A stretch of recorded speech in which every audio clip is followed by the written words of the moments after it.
Right now on Up with KREM, new evidence in the firing of former regional health officer Dr. Bob Lutz. This morning, how a member of the SRHD may have violated state law. Idaho is officially moving into stage 4 of the state's COVID rebound plan. What event organizers are saying now that there is no gathering limits. Clouds return today, but temperatures are still on the rise. I'll let you know why and just how warm we get this weekend. The Pacific Islander community likes to keep the culture alive. The hula may seem simple, but the dance has such a deeper meaning. This morning we explore the Hawaiian culture for Asian American and Pacific Islander Heritage Month. Up with KREM starts right now.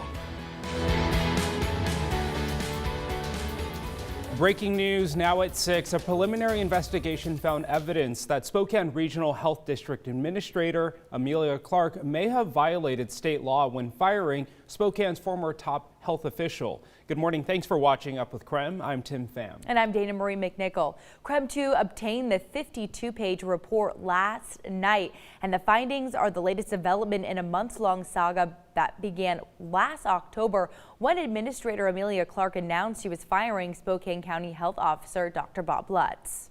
Brandon T. Jones is live outside of the Health District building right now with the details. He's breaking down that 52-page report. Good morning, Brandon.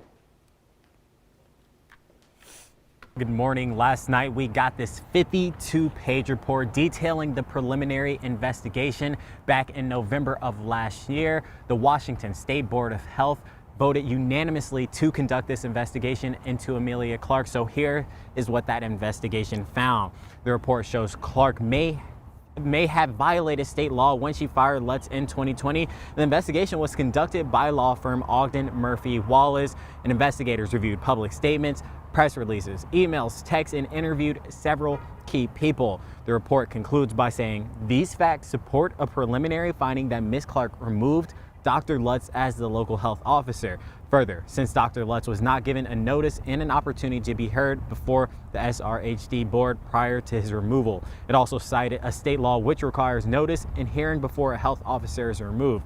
The report says Ms. Clark either refused or neglected to obey or enforce the law. The report is not a final decision, so the board gets to decide what's happened next. But for how we got to this situation, Tim and Dana Marie have more. That's right, Brandon. We wanted to talk about how we got here. The investigation into the firing of Dr. Bob Lutz actually began last year. So last October, Spokane Regional Health District Administrator Amelia Clark reportedly met with Dr. Lutz and asked him to resign, citing, quote, performance issues. Now, one day later, the health district says the health board gave Clark approval to fire Lutz. Later, they clarified that the health board hadn't voted on any decision related to his employment. In November, the SRHD formally decided in an 8-4 vote to fire Dr. Lutz. Clark's reasonings for the requesting Dr. Lutz's termination included he inappropriately used a Spokane Regional Health District letterhead. She also claimed Lutz abused his authority as health officer. Now, she said there are also several bullying and retaliation complaints against him. I had hoped that Dr. Lutz and I could work together as a team. However, his ongoing patterns of behavior have not changed despite multiple discussions. Dr. Lutz's lawyer says the complaints against him are trivial, especially during this pandemic. Lutz denied making any sexist comments and that Clark's accusations of harassment are misrepresented. As I provided to HR, I touched her on her arm. There was never any claim made that to me that I again massaged her neck or placed my knee behind hers. After the meeting, several board members expressed concern over the decision. A few days after the firing of Lutz, the State Board of Health decides to investigate multiple complaints made by citizens against Clark. So what happens next is up to the State Board of Health, which Lutz actually sits on. However, he was not part of the board's discussions or votes about this matter. So let's take a look at some of the possible outcomes. First, the State Board of Health could decide that Amelia Clark didn't violate the law and close the matter. They also could ask for more information before making a decision. Another option, the board could call a hearing to decide whether Clark did in fact violate the law, and then they would decide if she should be removed from her job. The board has the option to take up another resolution. Now, to see the preliminary investigation findings in full, all 52 pages can be found right now on KREM.com and inside the KREM 2 app. You can also text the word report to 509-448-2000 and we'll send that right to your phone. All right, 6:04 now. We do want to get a check of our forecast now. Jeremy, the spring market is happening at the Pavilion tonight. What will it be like weather-wise? Perfect. Ooh, I like it. Maybe we should go check it out. Yeah, I think that's a great thing to do. It's going to be an absolutely great day for it. Now, Tim, temperatures start out quite mild this morning, 47 degrees right now. Notice if I step right here, ooh, it's sunshine, and sun is going to shine for a bit. We do have some clouds that are going to take over today, though, so just know that despite those clouds, our temperatures are going to stay mild. We're in the 40s here this morning. Not too terribly cold, but right about where we should be. Now, see these clouds out to our west?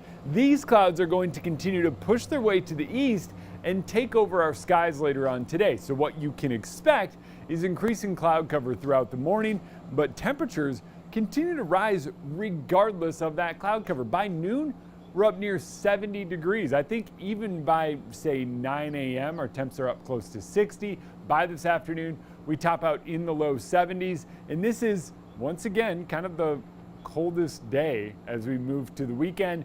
In fact, by the time we get into the weekend, temperatures are going to be in the 80s with plenty of sunshine.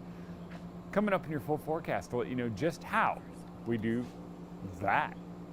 Oh, can't wait to learn. Thanks, Jeremy.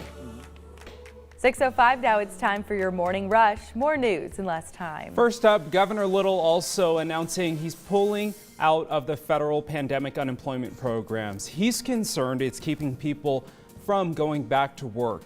These programs provide an extra $300 a week, expands eligibility for unemployment, and extends benefits. Governor Brad Little pointed to employees who say they can't recruit and retain workers because they're receiving more on unemployment than they would working. The withdrawal takes effect June 19th. Idaho Governor Brad Little signed House Bill 362 into law yesterday. The bill is Governor Little's sustainable transportation funding solution. It directs $80 million in ongoing funding, allowing Idaho to bond for up to $1.6 billion from transportation infrastructure projects statewide. He says this funding will help keep up the demands without raising taxes or state fees. Washington Governor Jay Inslee signed a series of bills aiming to protect workers during the pandemic. The bills increase safety protections, expand support for frontline workers, and grant overtime protections for farm workers. Washington is joining a small group of states as the first to provide these groups with overtime pay. The governor also signed a bill that would develop new community-based housing for farm workers. The Eat Good Group and Cyrus O'Leary's have joined the Davenport hotels and the Old European restaurants in offering cash incentives for new employees. Both are offering a $500 bonus for any new hires. The company says a drought in applicants led to an incentive being offered. Later this month, the Sounders will offer special seats for people who are fully vaccinated. If you have proof of your vaccine, starting May 23rd, you can get a seat right next to other fully vaccinated fans. If you're still waiting to get your shot, you can do that at any home match at Lumen Field. And that's your Morning Rush. More news in less time. Let us know what's happening in your neighborhood by using the hashtag #UpWithKREM on social media. And still ahead, I learned to hula from local experts. And I love when people love Hawaii and want to learn about it too. Well, they gave me a deeper understanding of Hawaiian culture, and we're sharing with that this morning. Oh, love it. And if you want the Hawaiian vibes, we got them this weekend. Take a look at the forecast. I'll let you know why we get so warm.